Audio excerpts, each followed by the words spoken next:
Hello? There we go. Just took a minute. The minute you say it's not working is the moment it turns on. I feel like that's the best cure for my car as well. Good morning, everyone. We'll get started with our roll call. Commissioner Pinter. Here. Commissioner Odorizio. Here. Commissioner Tedesco. Here. Commissioner Hodge. Here. Commissioner Henry. Here. Okay, let's begin our meeting with the Pledge of Allegiance.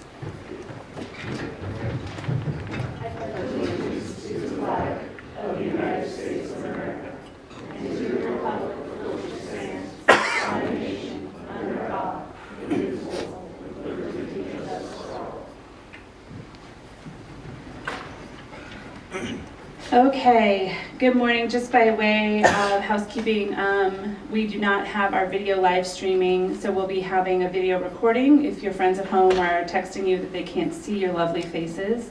Because I know we have some award presentations this morning. We have the video. We'll be uploading it later today once we have the meeting complete. So if we have a motion from my colleagues around the agenda. So moved. Motion and a second. Thank you. We have unanimous. Moving on to awards and presentations. We have some special awards and presentations this morning, starting with the Adams County Career Expo Award presentation.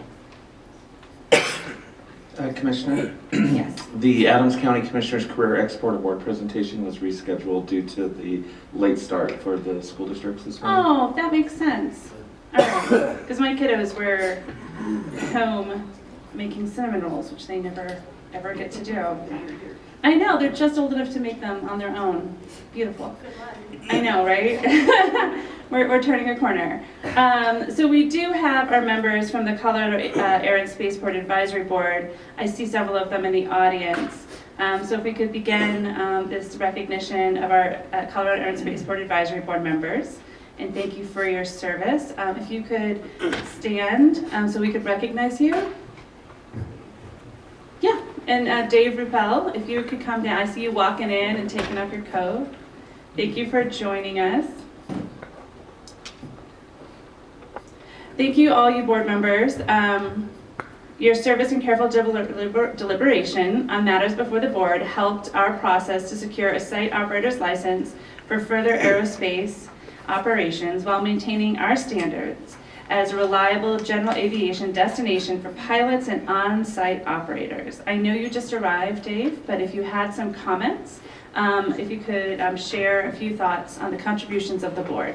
Sure, you bet, and I appreciate that. Thank you. This advisory board has been an integral part of a number of the efforts out of the Colorado Air and Spaceport, including development of a strategic plan, development of a business plan, the completion of the airport master plan, and the getting the license for the launch site operation there. So I just want to express my heartfelt appreciation for all of their efforts, and thank you also for this recognition for them this morning. All right. I'm Dave Rose, 457 Poppy Drive, Brighton, Colorado. Thank you. I just want to say a few words if it's okay. Yes. Yeah, I want to thank the commissioners for forming the advisory board. I know that was several years ago, and it was a big move on your part and many of your members' part at that time. As Front Range Airport, now commonly known as Colorado Air and Spaceport Advisory Board. It's been a pleasure for me to serve on this board since its inception and being the first chair and helping get the board started and organized over all these years. I think some of the major accomplishments Dave just mentioned, we were able to reorganize and conduct effective board meetings that recognize the tenants, the taxpayers, and the county and employees of the area that all work together to recommend a new vision for the airport. We've also participated, all of us in the advisory board at that time, in the interview process to recommend the selection of Dave Ruppel as director of Colorado Air and Spaceport, which was a great decision by the commissioners to bring him on. He's done a wonderful job, and I've enjoyed working with him over these years. We also were involved in the interviews and recommendation of the firm to conduct the airport master plan, which is ongoing at this time. We We participated in the SWOT analysis for the future development of the airport. We participated in the transition and licensing process, as David mentioned, of the Colorado Air and Spaceport, and the approval of the license.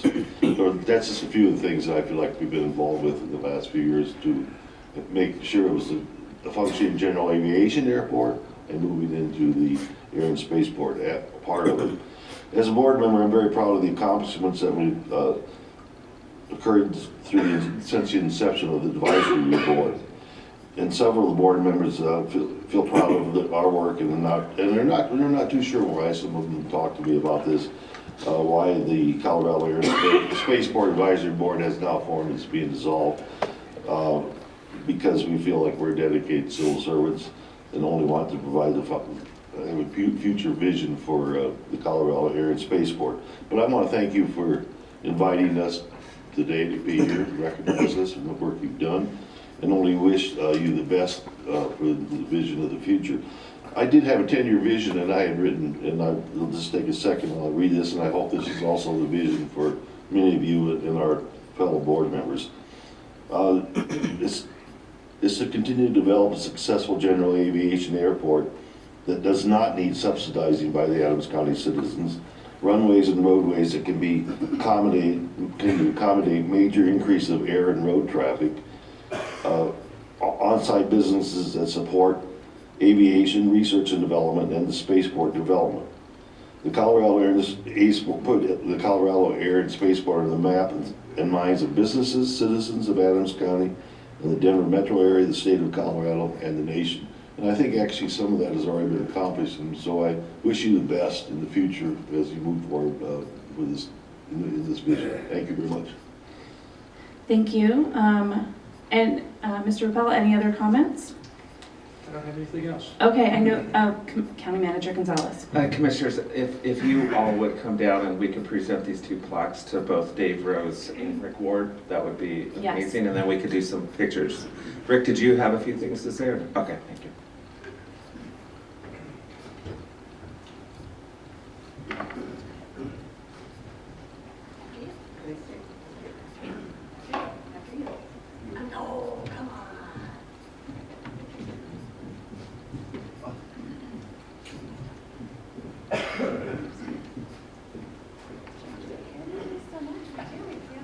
Yeah, we got real cameras. Are you saying you're tall and you can like scratch it behind us? Is that what you're saying?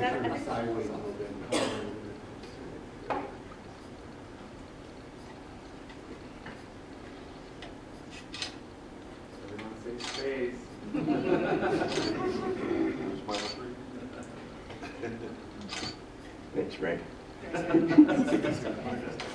Yeah.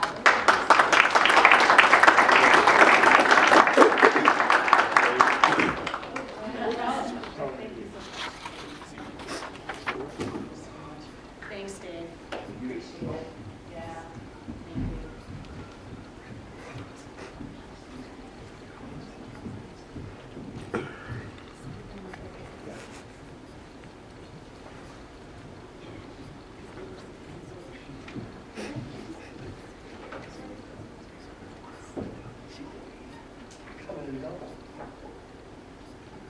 Okay, well, thank you so much, gentlemen, for your service, and thank you, Dave, for your comments. It's really nice to honor you this morning. Moving on, for our general public comment, this is a total of 30 minutes of time allocated for public comment, and each speaker will be limited to 3 minutes. If there are additional requests to speak, they will be moved to the end of the meeting. I don't see a rush of folks coming down, but as people come to the front, if you could introduce yourself and state your address, and make sure that your comments are about a general nature, not a public land use hearing that we've scheduled for later today. Thank you. Erica, do we have anyone signed up? We do have several people signed up today regarding today's land use case. Okay, that's great. Anyone for general comment? No. All right, thank you so much. Elected official communication. Do we have any communication from my colleagues? Yes, Commissioner Tedesco. So a couple of things. And first, to the exiting board for the Colorado Air and Space Board, I just have to say thank you for all that you've done. When it was the Front Range Air Airport Committee, and now with the Space Board. Please understand this board has been under transition for a very long time. We've made certain changes. We've taken pretty much all of the commissioners off of that board. We're transitioning the board. I don't want you to get discouraged. There may be more opportunities in the future. We're trying to figure out what the next transition is. So please make yourself available if you're interested. We'll let you know when we come up with something that is more appropriate to where we are right now in the process. Second of all, I want to say thank you to Simone Jones. And I know I probably said this before, I just wanted to make sure that I didn't forget. She went out and put together all of a panel for our foster kids and our foster families, and she did a judicial panel. It was on appeals.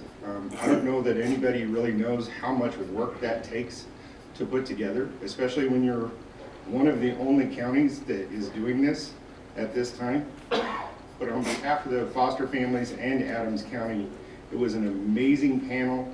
We did great jobs. We were well received. And this is only going to transition across the state to allow foster families to have a voice in the court proceedings.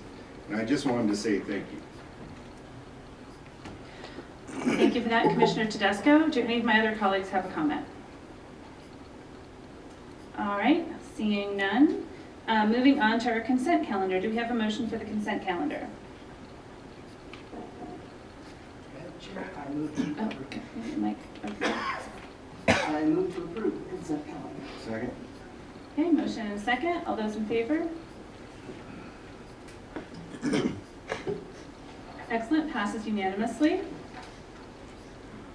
New business, County Manager, do you have any new business this morning? Yes, good morning, Commissioners. Before I introduce the first item, I'd just like to publicly thank Dave and Rick for their passion and for their service over the last few years serving as a fellow board member at the Colorado Air and Spaceport.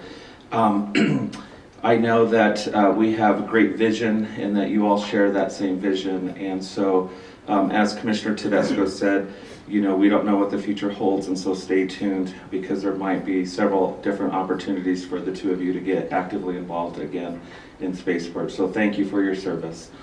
The first item before you is a resolution approving Amendment 2 between Adams County and Casco International CA Short Company to provide employee recognition solution services. And again, I forgot my glasses, so it's a no-no for me. But presenting this item is Terry Lau, Director of People.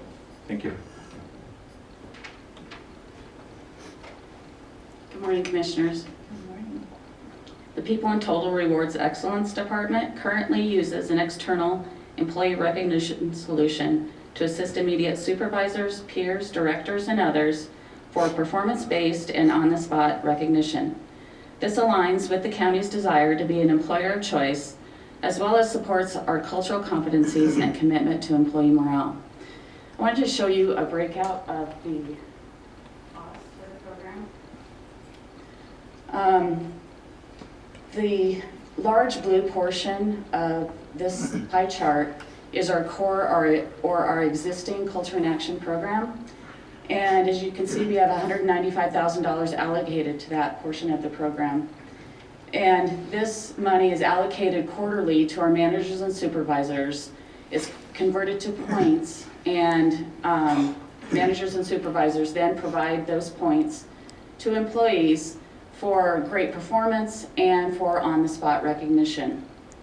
The administrative costs associated with that part of the program are shown in the light blue section, and they are $30,000. So the other two portions of the program that we're bringing in 2020 are wellness incentives and years of service awards. The wellness in both programs currently, or last year, employees would receive money in their paychecks in the applicable month that they receive the award. So instead of doing that this year, we're converting those same dollar amounts into points and putting them into the Culture in Action program so they can add that to their already banked points to purchase items in the platform. So the wellness incentive expenses, we expect to be about $110,000. And the administration fee that's tied to that could be up to $35,700. They charge us a per employee per month charge based on the number of employees who actually register in that wellness platform. So we're anticipating costs not larger than that. And then the years of service awards, we've allocated $45,000. We wanted to show you the success of the program through some data that we pulled to look at the utilization of the program. We have over 6 million points that have been distributed to recognizing great employees. And 1 million of those, or a little bit over 1 million, have actually been redeemed. The other employees are banking those or saving those to purchase maybe higher priced items in the program. We've had over 1,500 employees who've received points through the program. Over 18,000 e-cards were sent to employees. Over 1,400 instant award cards were given for on-the-spot recognition. Employees have logged in over 12,000 times, and they posted over 800 recognition messages where they can recognize other employees in our recognition room. So we feel that the program is working well. Employees, supervisors, managers have buy-in and are using the program, and we would like to continue. So we're here today to ask you to approve Amendment 2 to renew the agreement with Casco in the not-to-exceed agreement amount of $416,100. Thank you for that presentation. Any questions from my colleagues? Yes, Commissioner Tedesco. So I just want to say thank you for all the work that you've done. We had a committee that was formed, and we sat on that committee, and we did a lot of work to decide what was best for our employees. I really like this program because it allows our employees to spend the money they want rather than just receiving a gift that we pick out. I think we call it swag, right? I think it gives more leeway that way. I also want to give a special thank you to our former treasurer, Bridget Grimm. She did a lot of work on this, and she was very insightful on how we implemented this and what we were going to do. And I think it's deserving that she be recognized for the work that she did. So with this program, I'm definitely supportive, and I thank you for all the work that you did. Great, thank you. Thank you. Any other comments from my colleagues? Okay, thank you for that presentation, and thank you to all the employees who take so much time to recognize each other. Do we have a motion at this moment? Madam Chair, I move that item 1, 20-40 be accepted as read. Great. Excellent. Motion and a second. All those in favor? Passes unanimously. Congratulations. And congratulations to all the employees who are working so hard. We next have, County Attorney, do you have anything? I do not this morning, thank you. Okay, great. Next is our land use. Would you like a few minutes to reset? Yes, I see nodding. 5 minutes. So we'll recess for 5 minutes, and we'll see you back here.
No, so that's the first.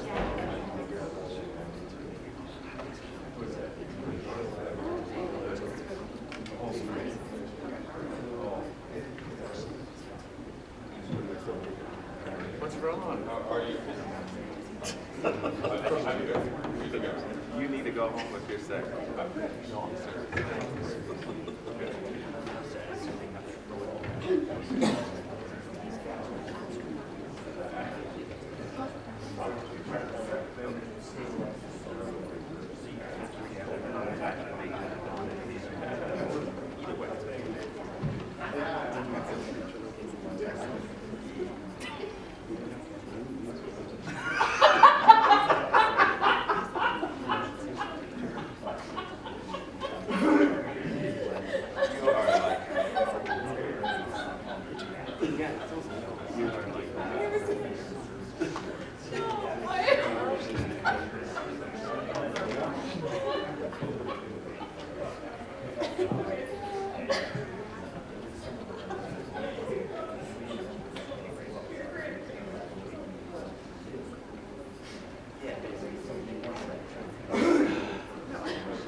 It's something, but it's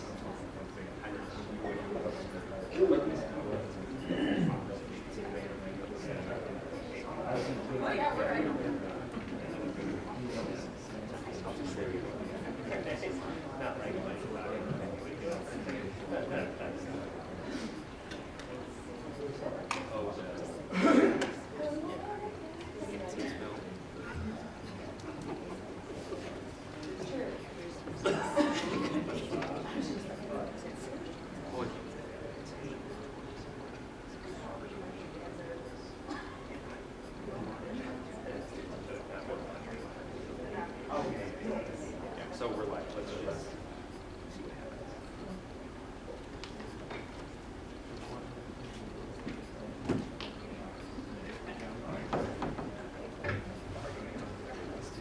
Yeah. Well, they're kind of on for me. Saving you guys a little. Yeah, right. I appreciate that.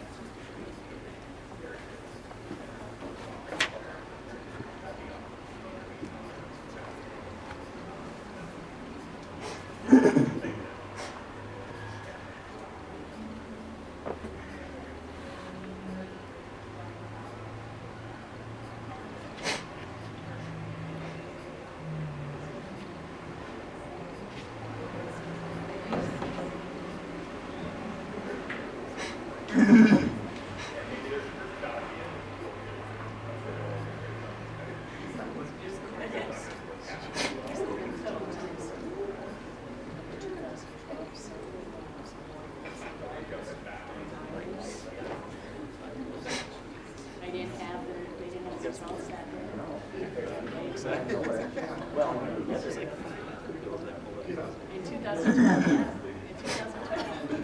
Yeah. Did not have the results that day. He showed up for his family, his friends, and he brought a bus with his own salary.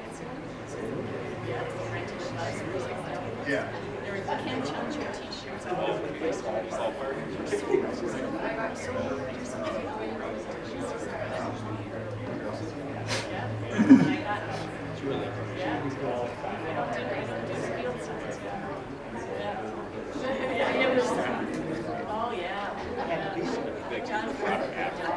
something probably more expensive.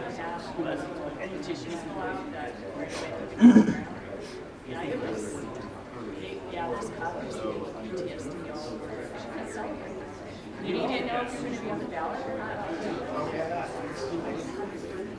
Yeah, yeah. But yeah.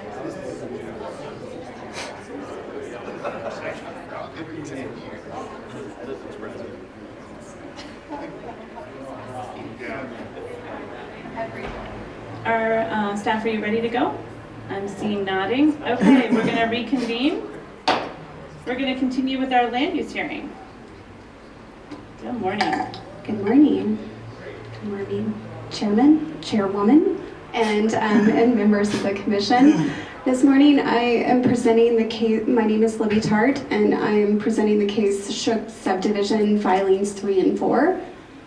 The two requests that are requested by the applicant are for a preliminary plat which is entitled Filing 3, and that's a creation of 13 lots on 22.37 acres, and then a preliminary plat entitled Filing 4, which is a creation of 11 lots on 23.16 acres. So a little bit of an aerial view. Shook 3 and 4 are just to the north of what is entitled Shook 1 and 2 to the south. They are part of the Todd Creek PDP, or Preliminary Development Plan, and FDP. And they're located just a little due south northwest of Havana Street and Highway 7. The current zoning for it is under a planned unit development, which is part of, it's called the Shook subdivision, or Shook FDP, but it's part of the greater Todd Creek. Just a little bit of background on the overall development. In 2002, the Todd Creek Village PDP was approved, and in 2006, the Todd Creek Shook development with the final development plan was approved. In 2018, an amendment came before all of you and was approved in December to add 46.5 acres to the existing FDP, or final development plan, and add up to 32 lots of development within this final development plan, and replat 2 filings, which are called Shook 1 and 2, to realign roadways and connections to allow for this Shook 3 and 4 that's before you today. So the future land use map establishes that this area is a state residential, which allows for lots that are 1 acre or greater in size. The Shook development as a whole is a minimum of 1 acre lots. And it's surrounded by state residential for the most part, with the exception of a little corner commercial, which is a fire station, and some urban residential to the south. So under a major subdivision or preliminary plat, the criteria for approval is that it's consistent with the standards and regulations of our development code, as well as subdivision design standards and regulations, and that the applicant has provided adequate water, sewer, drainage, and public infrastructure, and has proven that case with a Todd Creek Village Metro District service letter, along with sewer service that will be provided by individual systems and regulated through the overall Todd Creek Metro District. The applicant is proposing 24 lots in lieu of the 32 that were originally requested, and currently they're all within 1 parcel, which is why the 2 filings are being broken out with each, with 13 lots for filing 3 and 11 lots for filing 4. So this is the area. Shook 1 and 2 were approved back in 2018, and Shook 3 and 4 are this current request with the overall about 46 acres. This is preliminary plat filing 3, and as you can see, the connection of the streets is provided. It was formerly a cul-de-sac, but it connects over into various roadway connections that are existing to synthesize this into the greater neighborhood. And then filing 4 does have an existing oil and gas lot well pad on it, and it is providing the adequate buffers that are regulated by our code, as well as the requisite notes within preliminary plat 4. But I just wanted to acknowledge that that is this large outlot over here. And as you can see, there's additional connectivity within filing number 4. So these are some photos looking to the south of the development into what is currently being developed as Shook 1 and 2. And then this is looking west. And then this is looking just a little to the north and west of the site. So 130 notifications were sent out for referral with this application. This application did start back in 2018, and the property owners and residents were all within about a 1,500 foot distance. No comments were formally received throughout the application process for this specific application. But staff and various other agencies did provide comment throughout the development review. One comment that was noted by staff was that we did want to see those oil and gas buffers, as well as work within right-of-way that vacated the signal ditch. There's a signal ditch easement that was on these two preliminary plats, and the applicant has vacated that in accordance with the signal ditch company. There are a few notes to add that relate to that throughout this development review, but that note is vacated at this point. And then the Division of Water Resources has indicated that there is adequacy for potable water, which is the water that allows residential and commercial drinking water, but they have not provided a position on the non-potable water. And so staff has been working throughout with that particular item, and that is a condition of this approval. The Division of Parks and Wildlife just wanted to make sure that if the developer was developing during any form of a nesting season with the burrowing owls, that they were taking account of these particular regulations. And then Tri-County did indicate that they would be the ones inspecting on-site well wastewater systems for the new lots. There weren't any concerns by the following folks to the south of your slide. So in conclusion, staff and the Planning Commission have found that the two preliminary plat requests are consistent with the development regulations and standards, with the comprehensive plan, and that the applicant has been providing evidence throughout that they meet and are conforming with the subdivision design standards, and that they're meeting adequate soil topographical conditions, and they're providing evidence that adequate drainage improvements comply with the standards and regulations. One item that I did want to provide to you that I wanted to enter into the record was received yesterday in my email. And so I wanted to provide this to the attorney as an exhibit. This is by an adjacent property owner that did make a notation at the Planning Commission public hearing, and I just wanted to bring that up as an update. I will let him clarify his particular name on the record because I believe he is here and will be also stating what you see in front of you. But a public hearing was held on January 9th, and the applicant was available to answer any questions. He is also available to answer questions today. But one member of the public did testify against the application, and that is what is in front of you. And he is stating that there are drainage concerns and that there is access to additional water supply for their Twin Lakes lakes that they have on their property. And they wanted to note on the record that they have concerns about their water supply with their lakes. I will let him go into a little more insight about that, but we do have 3 pages of email content right there.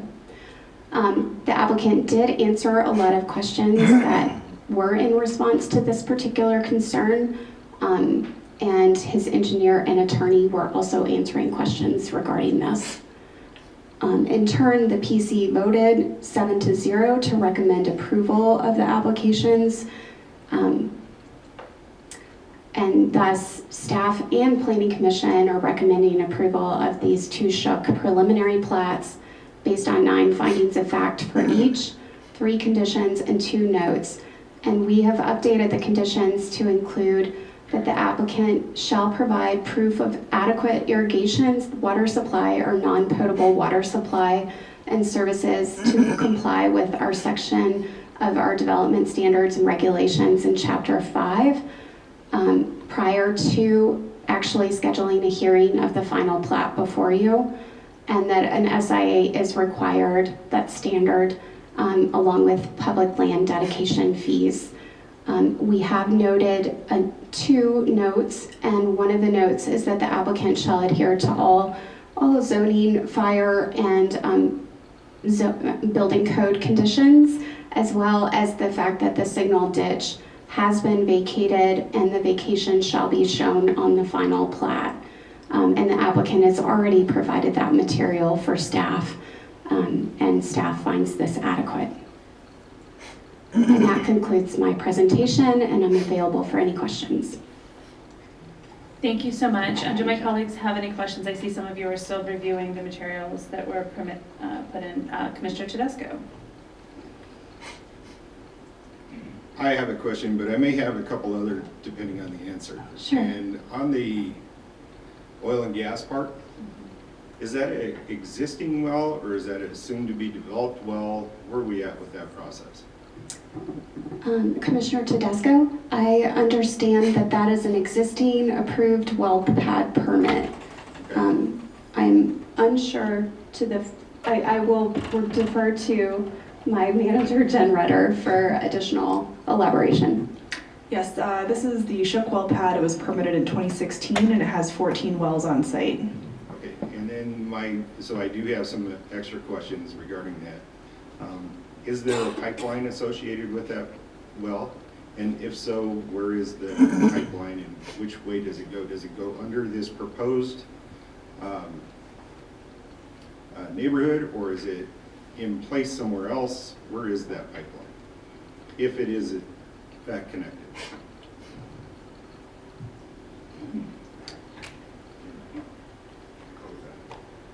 I don't believe that there is a pipeline associated with this well pad. There was a pipeline that was being constructed in the vicinity around here, but I do not believe that this well pad itself was constructed, or the pipeline was constructed to the well pad. There is a tank battery on site that contains the products from this well pad. Okay, and then, so that brings up a third question because of that, and that is, if there are trucks associated with this, what is their access to this well site? What roads do they use?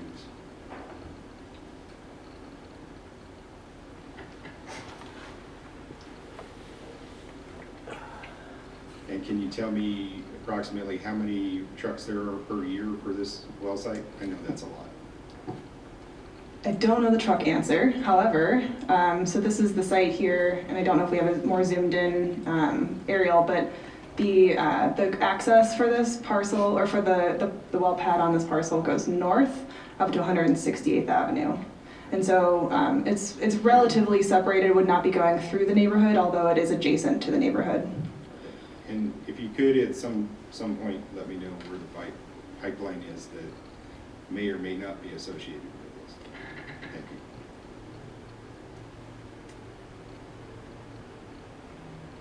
Well, staff looks that up. Do any of my colleagues have any other questions, comments?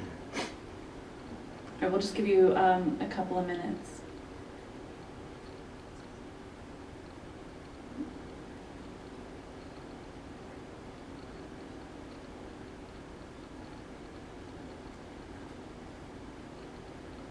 Jill, do you feel like your team is close to an answer, or would you like a 5-minute break to look into this?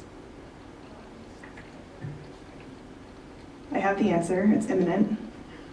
Yeah. Pick that up.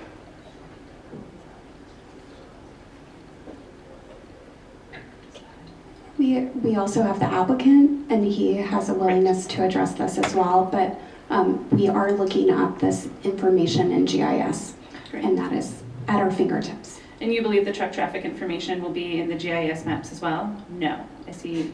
No. Okay.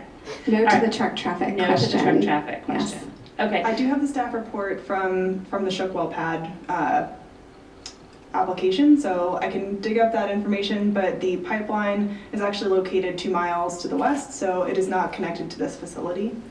Right. I don't think that addresses the truck traffic question. Why don't we go ahead with the applicant's presentation while you get some of these details, and then we'll circle back and see where we are. Okay. Thank you very much, Commission. Thank you. Good morning, Commissioners. J.R. Osborne, Equinox Group, and it's 3109 Antelope Ridge Trail, Parker, Colorado 80138. and thanks to Libby for giving a good presentation. I'm back before you. You've seen this back in December of 18. It's the same plan. It's the same what we discussed. So we amended the FDP to include this filing there. And I've got, today I also have for some clarification, I've got a representative with Todd Creek Village and also Signal Ditch. And one of the two things that you guys wanted me to look after, that letter, remember the letter notifying the homeowners that there is a well pad and plugged in abandoned wells. That was all done, and we got that done with council, and then that has been submitted. So Richfield Homes has that on every closing, so that was adhered to.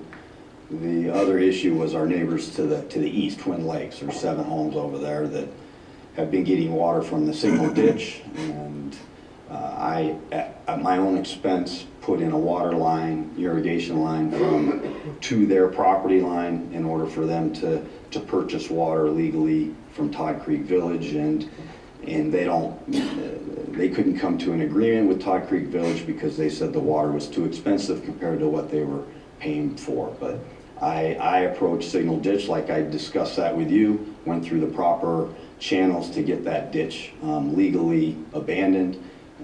Twin Lakes does not have any rights to the ditch. They're not ditch members. They have no water shares with the ditch. They had made an agreement with Mr. Wygant to the west, and that really was, they have no legal precedence to that water. So I did everything in my powers to get them the water. They have access to it off the line, and if they can't pay for the water, I don't think that's my responsibility, because everybody knows water is very expensive, and we're having issues. I have to deal with the expensive water as well. So the other things that they brought up in their letter about the drainage, I've worked with staff, Matt Emmons, to ensure that the drainage is properly built through filing 1 and 2. Filings 3 and 4 doesn't really impact them at all. It was filings 1 and 2 that's adjacent to their properties, not 3 and 4. 3 and 4 is further to the north. And then I think that's the premise of really the only opposition to the subdivision. We've had great response out there.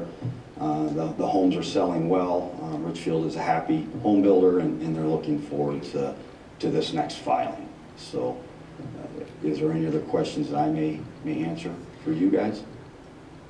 Do my colleagues have any questions?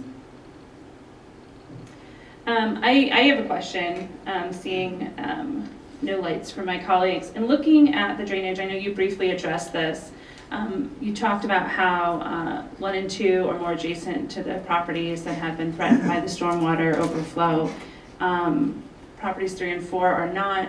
I'm just kind of curious if your engineers have been looking at how water flow across the new landscaping will impact the drainage, and will there be overflow that impacts landscaping at other adjacent properties, such as we saw.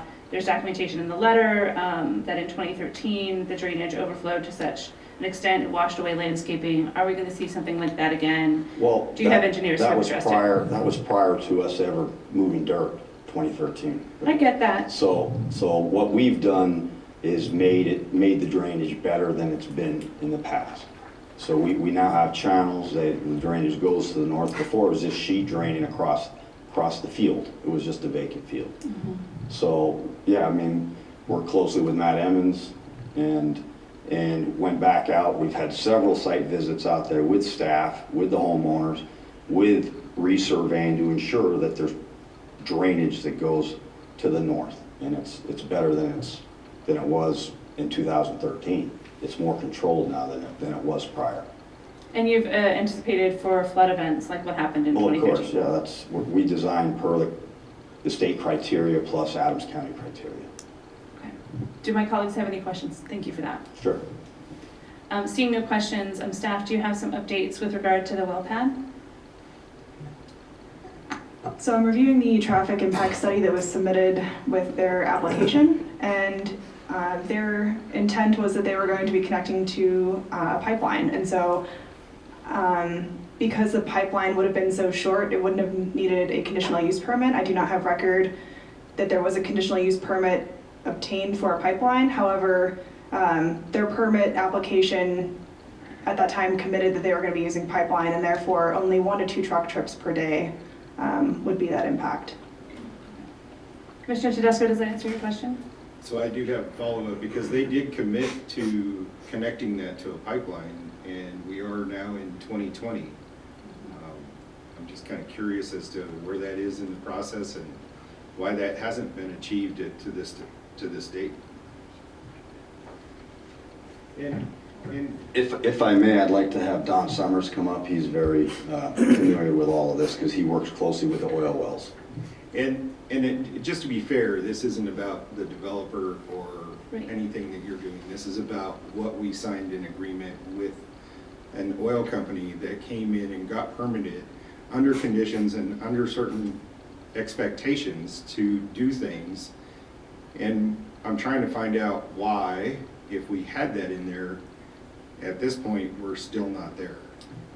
They may certainly have connected to a pipeline. I personally have not been on site and seen it, so we're asking our oil and gas inspectors to confirm whether they have connected or not. So we're working on it, and we'll follow up. And I appreciate that, because, you know, if they haven't done it yet and they're planning to do it, that will also be an impact on this neighborhood. And I'm just trying to make sure we know everything that's included or could affect this neighborhood when it goes up. And that's what I'm trying to find out. All right, so it looks like we're waiting for a little bit more follow-up. While we're doing that, let's see if we can hear from the public. Erica, you'd mentioned earlier, we had a number of folks signed up. If you could, how many? 4. Okay, if you could just announce the first one, we'll take you one at a time, come down. You'll have 3 minutes, and you'll direct your questions to the board, say your name, your address, and we'll start the clock. Jerry Whitmore.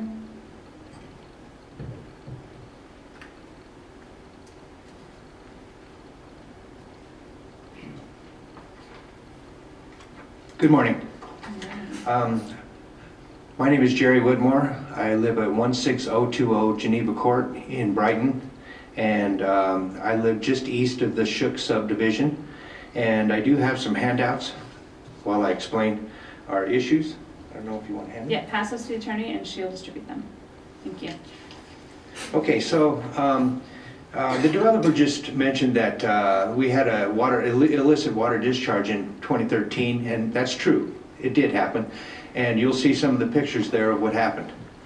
But why I'm here today is because the homeowners that live across the street from the Shook division, we don't believe that proper drainage has been put in place. And you'll see by the pictures here. If you look at pictures 1, 2, and 3, this is the storm drain that was installed for our subdivision and is supposed to take care of our storm water only. And this is the storm drain that had the illicit water, muddy water going through there. And then picture number 3 is where it came out between mine and my neighbor's yard. If you look at picture number 4, the developer also said that after the stormwater drainage issue, they came out and they did a bunch of infrastructure so that it won't happen again. Well, if you look at picture number 4, that's the infrastructure they did. It's kind of a little swallow, a little shallow little ditch, basically. And that street to the right there is our street, and that comes right across our property in between our properties. Pictures 5, 6, 7, and 8 show what happened when that illicit discharge happened. And picture 8, that's the back of my property that's flooded with muddy water. And this is going to happen again because they haven't done any adequate drainage to prevent this. When you turn off of Highway 7 onto our street, Geneva Court, it goes uphill. And it's not just a slight uphill, it is a good chunk of uphill street. Goes halfway up the street is uphill. And so they're surmising that the water is going to drain uphill to some drainage pond up north of us. Now, I don't know, what universe they came through, but I tell you what, the laws of physics doesn't cease to exist on Geneva Court. Water does not go uphill. And the last point I want to make is, right before these meetings, there was a surveyor out there doing some surveying, and he was at the corner of the Shook subdivision, the southeast corner. And I went out and talked to him. And he says, oh yeah, I shot this from here to the culvert halfway up the street, and it drops 1/4 inch. You're at time.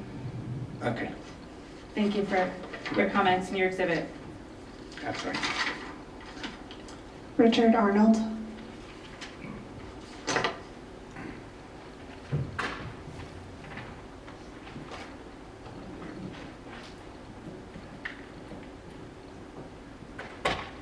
Does staff have a copy of these pictures? Would you like a copy? Okay, great. Yeah. Good morning. I'm Richard Arnold. I live at 16170 Geneva Court, which is just east of the new development of Shook property. And one of the things that they have done there is they have created a big ditch that's at least 15 feet deep. It's got 45 to 50 degree angle sides. I walked down in there about a month ago, and I couldn't even stand up on the sides of it. It's too steep. So my question is, how are they going to maintain that? Because I don't want it full of tumbleweeds come blowing out of there and into my property.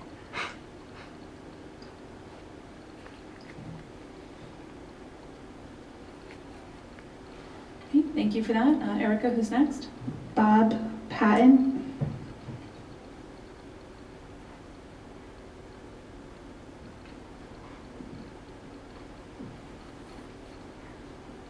Hi, my name is Robert Petronetti, and I live at 16,000 Geneva Court, Brighton, Colorado. The drainage of this is all wrong. If anybody would walk out there and see, the last 4 acres of this property is draining right to a storm drain that does not belong to them. They're sending water to lakes that won't exist anymore because they took the ditch away. When the storm happened in 2013, it put 700,000 gallons of water in our lakes overnight. Where is that water going to go now with no ditch there? It's not coming between my house. I'm telling you that now. If they don't change this, I will stop any water from coming on my property from that storm drain. This is wrong. Totally wrong. As far as signal ditch goes, yeah, we didn't have no ditch rights, but it's been on public record that we will get water down the ditch for 25 years in these bylaws. I filed in the county 25 years ago. And we've been leasing water from John Wygon. I don't see how it was illegal. We've been doing it for 25 years. Now it's a problem? No, it's a problem because Todd Creek and J.R. Osborne and his dad have been screwing this community of 6 since they got started on the developments over there. I'm tired of it, and I will stand up for my rights here if you guys won't stand up for us and do what's right. Go out there and see. Turn the corner on Geneva Court and stand there. All of it drains at my house. This is not going to happen. I don't care what Todd Creek says. I don't care what the Osborne says. I'm going to protect my property. Thank you. Scott Bietendorf.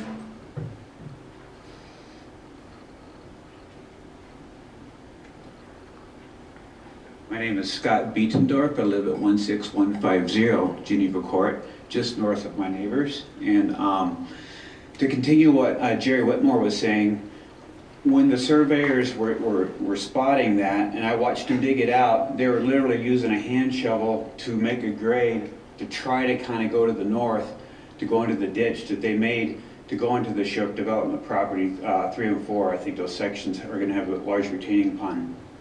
All it will take is one storm to fill that up with silt, and then the water will continue to drain towards the Patronides and the Whitmores, and also block our street off with more water. In addition, the signal ditch was originally used as tailwater. Our lakes were originally used as tailwater holding for signal ditch. I don't know where the tailwater holding needs to go at this point. I guess that's not my concern, but as part of the Signal Ditch and our Twin Lakes, we were platted originally as floodwater retention also. And so there is a ditch now that runs to the north. I don't know how floodwaters will be controlled in the future, but our ponds were originally used for that application. Also, when Twin Lakes was originally developed and approved in 1995, I have general warranty deeds that were transferred to Adams Development. It was called Adams Development Company, which was Don Finley, and he had secured water rights and runoff rights from the general warranty deed holder. So there is a history of us having water rights, access to water, and water through Signal Ditch. Now, we did try to work with Don Summers and Todd Creek Water to establish some kind of continuation of our water for our ditches or for our lakes, but that didn't go through. They wanted us to give up our wells. They were not going to pay us for our wells. We have 2 deep wells that supply our water. There's not going to be any compensation for that. Plus, we had to pay, there's over $25,000 for water taps for our houses. We're going to have to give up a lot, pay a lot, and then pay even more in the future. And so that's why we did not continue with that option with them. So in the meantime, they took the ditch out. We've lost our water. We've lost our enjoyment of our 7 acres of open property that we no longer get the enjoyment of. But ultimately, we need you guys to look into this drainage issue. It is not fixed. Bob is right. We will continue to get floodwaters off of the Shook property 1 and 2. Matt Emmett, we met with him in 2017. He assured us the issue would be fixed. It has not been fixed. One good rain and it will fill up with silt, and any slope that exists will no longer exist. Thank you very much. Thank you. Erica, who's next? That was everyone. Okay. Is there anyone else from the public who has comments on this land use matter? All right. Seeing no one, we'll close public comment. Do any of my, I see speakers are queued. Commissioner Henry. My question is for staff. Have we had engineers actually go down there and take a look at the water infrastructures and the stormwater infrastructure? Yes, we will bring up Matt Emmons. Hello, Matt Emmons with Community and Economic Development. We have taken the concerns of the neighbors very seriously. We have sent several trips of people up there to look at it, and we asked Mr. Osborne to have his surveyor go back out there and we'll do what's called an as-built survey to show that this swale that catches the water over on the east side of the Shook subdivision does drain to the north. So at this point, I simply don't know what else we can do. We've looked at every aspect of it. We've reviewed the drawings. We've been out there personally to look at it. So it's designed and built the way it is. And I might point out that historically, that eastern half of the, not half, I'd say eastern, probably 200 feet of the Shook subdivision did drain into the Twin Lakes subdivision. That's just. All right, I need you to simmer down. That's just historically. Sir, if you can't remain quiet, we're going to ask you to step out. So historically, it came over. Now, recent Colorado laws require that all the stormwater for the site be captured and treated in a water quality pond, and that's what that swale ring along the east side of the Shook subdivision does. I also may point out that this is filing 1 and 2 that this issue is happening. Okay, thank you. All right. I see next in line is Commissioner Tedesco, and I'll call on you, but I do have a follow-up question, Matt. I apologize. I know you just sat down. I heard you say that we've been out there several times. It's just designed and built the way it is. That doesn't give me a lot of confidence that the way it is built will handle the stormwater overflow, especially in a large flood event. So if you could talk with a little more detail about why you feel confident that the way it's built will handle a flood event, and some comment on ongoing maintenance. So when we reviewed the subdivision plans, we reviewed that swale to make sure it had the capacity to handle the 100-year storm event, which is what the design standard is. The swale is built the way it was designed, and the design show that it actually does carry it. In addition, I've asked for several times from the neighbors, particularly Mr. Patriani, to show me pictures of some damage, what's happened out there, and I just haven't seen it. He's not been able to deliver it. He said he did at one point, but I don't have anything. So We do have some pictures. The county attorney will share these with you if these qualify as damage. And we'll move on to my colleagues. Commissioner Tedesco. I'm glad you didn't go sit down. I learned my lesson. So I do have a question about the process. Is this a joint project? Did we join for drainage with Mile High Flood District? Not in this particular case, no. Not There's in no this- major drainage ways up in this And area. did we use a contracted or in-house design? We didn't design it. Mr. Osborne's consultant did. So We so simply it was reviewed the it. developer that brought in the design firm to do the drainage? Yes. Okay, thank you. Commissioner Odericio. Can we go to the map showing, and then you can just kind of point us where all this drainage goes and where the neighbors seem to think it goes? Because I would like to understand a little bit more on put this whole discussion a little bit more into context. Mr. Emmons, if you could help maybe point, I don't know if we have there you go. This is the Shook filing 1 down here on the bottom, and then filing 2, and there's a swale that runs right up here and takes water to a pond that sits up about here. Okay. Where are the neighbors that have concern? On Geneva Court, which is right over here. Sorry, right over here. Yeah. Right near, Right in just there. adjacent to the filing 1. Yes. And 2. And this road right here is the separation line between filing 1 down here and filing 2 up here. So when you use the terms, it's built as it's designed. Yes. I'm going to just ask you more of a qualitative question. Is what they're doing now going to make it worse or better? To the north, it shouldn't affect it because all the water does drain up to the north there. Filing 3 and 4 shouldn't have any real effect on Geneva Court. How about 1 and 2? Like 1 and 2, it's really this kind of area right in here to the east here that drains over there. That was historically what was draining to that area, and the swale was designed to catch all that water and drain to the north per the current stormwater design standards. Once again, you use the term, it's designed to do that, but we don't know what will happen. Well, we went a little bit further with Mr. Osborne. We actually made him do an as-built survey where they have to go out and actually measure the swale and the width and the center line of it. And it shows that it was designed, it was built the way it was designed, and the design shows it has the capacity. So, and I realize in these pictures that there is some illicit discharge, there's some sediments and stuff that are on the road. It was really more of a stormwater issue from what I see here. The stormwater BMPs probably were overwhelmed, but they weren't installed correctly, but these issues have been fixed. Our stormwater group has been paying very close attention to the subdivision. Okay. If you were living on those houses on the east side, what protections would you want? Or do you feel like you would live there and know that nothing else is going to happen and this is not going to make it worse for your property? Again, if I knew there was some kind of damage to follow, to look at, and I do see sediments and stuff on the roadside swale on the road here, the biggest thing I would think of is maybe a berm along the east side of the Shook subdivision to block water through there. That would be the only other thing I can think to possibly do.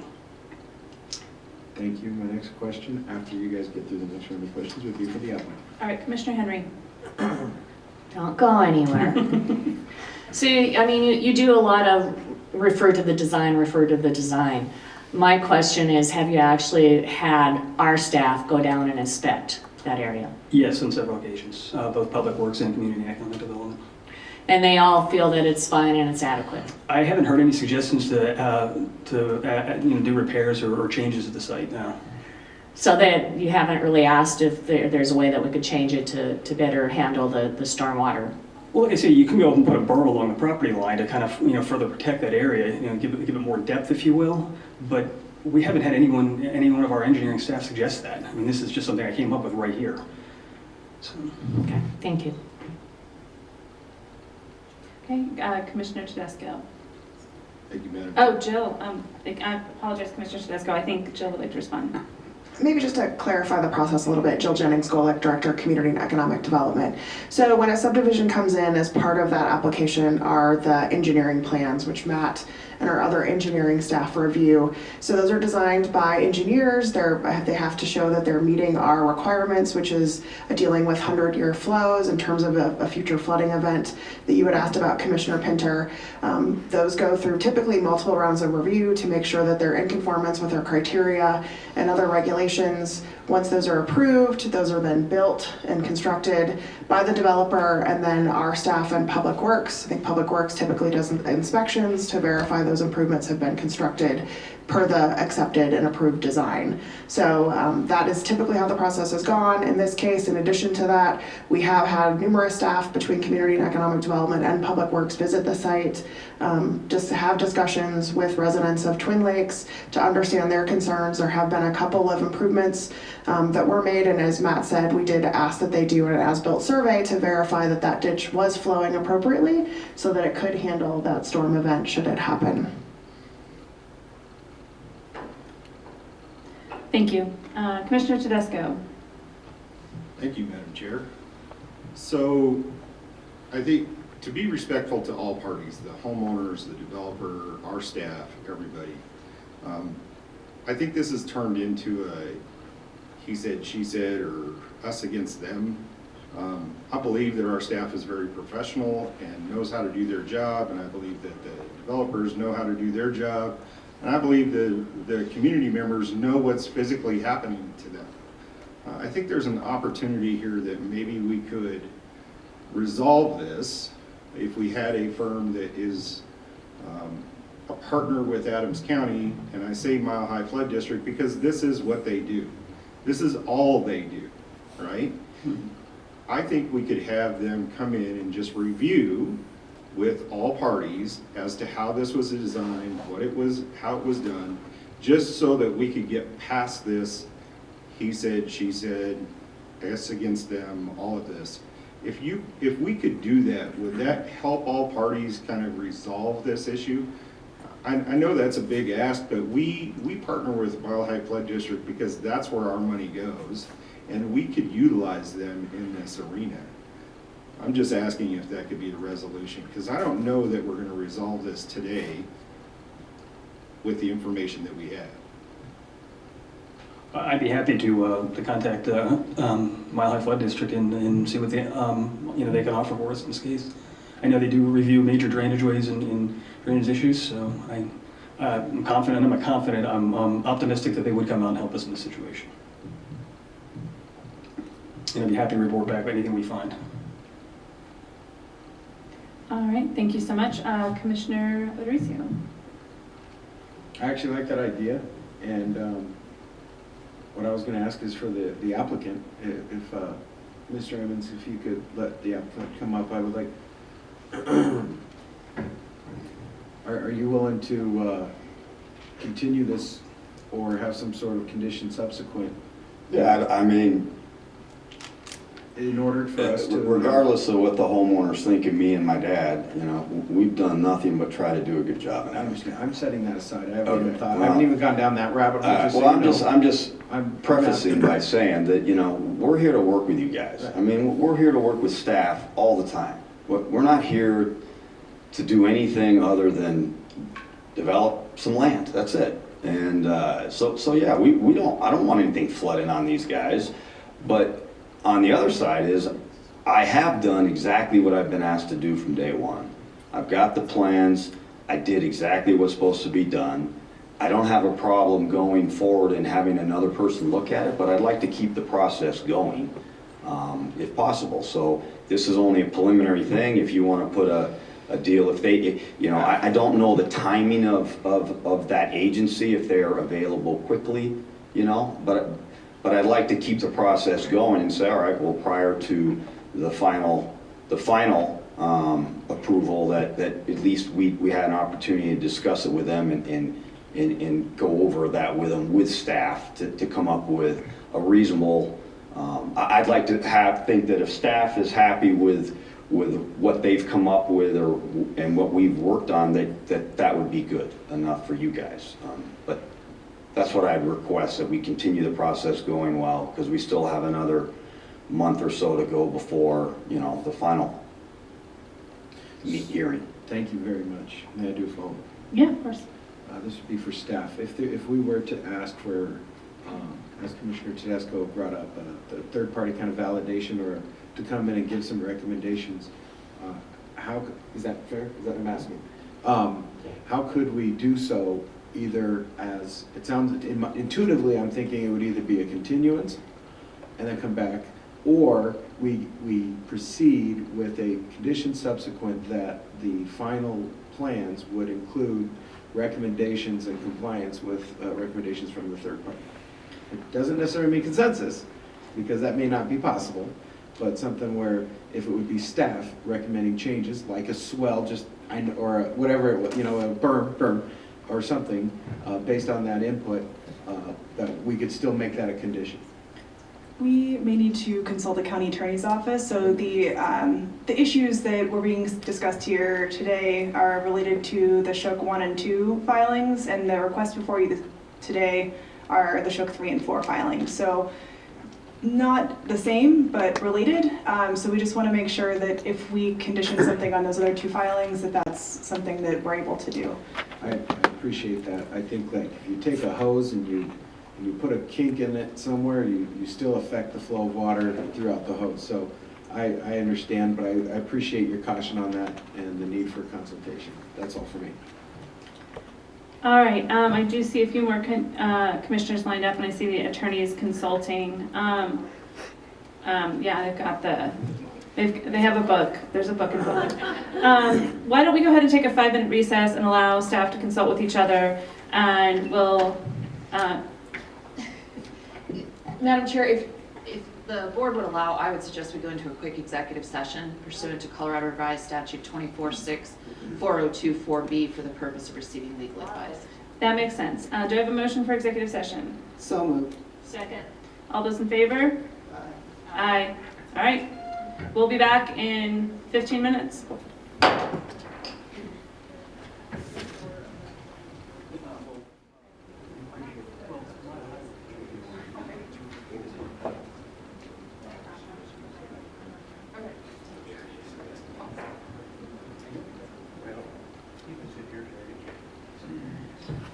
All right, calling us back to order. Thank you so much. I see that some of our oil and gas inspectors have come by to comment on the existence of the pipeline, I would assume, or I don't know if you have other staff who want to take the lead. We do have an answer, and okay, great. Keith can maybe provide a little bit more detail, but we got confirmation that there was a pipeline application in early 2019 for oil and natural gas to be transported from the site, and Keith, I believe, confirmed that that they are all connected to pipelines. And Keith, do you want to provide any additional comments? So I just spoke to the operator, and they went live July of 2018 and hooked to that pipeline. 18 or 19? 18, July of 18. Oh, great. Commissioner Tedesco, does that answer your question? Okay, great. Thank you so much. I believe you had another comment as well, and we saw some typing on the screen.